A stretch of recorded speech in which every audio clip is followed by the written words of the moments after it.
Сега ще ви разкажа една приказка, която се казва Неволята.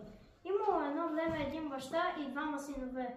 Бащата и синовете всеки ден ходили в гората да съберат малко дървета, за да си запалят огъня. Един ден бащата каза на синовете си да отидат и в гората да наберат сами дърва. Синовете отговорили. Като ни се щупи колата, какво да правим? Бащата отговорил: викайте неволята и вземете някакви инструменти, ако ви го трябва.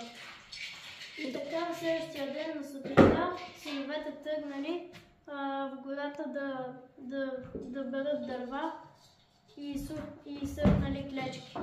Синове мои, аз вече остарях. Вие трябва да отидете сами в гората за дърва. Добре, тате. А тате, какво да правим, ако ни се щупи колата? Ще викате неволята. Добре. Тя ще ви помогне. Добре.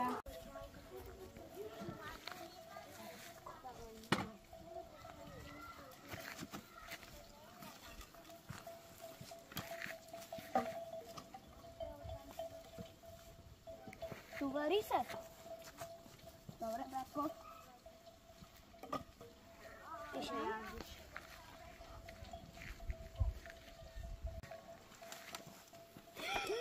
Падна колелото! Сега какво да правим? Помниш ли? Тате каза да викаме неволата. Неволя! Неволя! Неволя! Помощ! Неволя! Неволя! Братко, Да. вече се стъмва. Гладен съм. Спи ми се. Искаш ли да се опитаме това колело сами да го поправим? Да, хайде. Тая проклета неволя няма да дойде.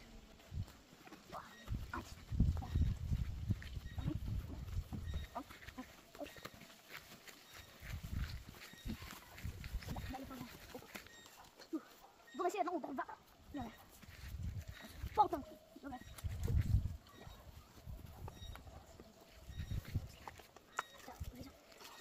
Чакай, брако. Да. Хайде. Готови сме. Хайде, най-накрая.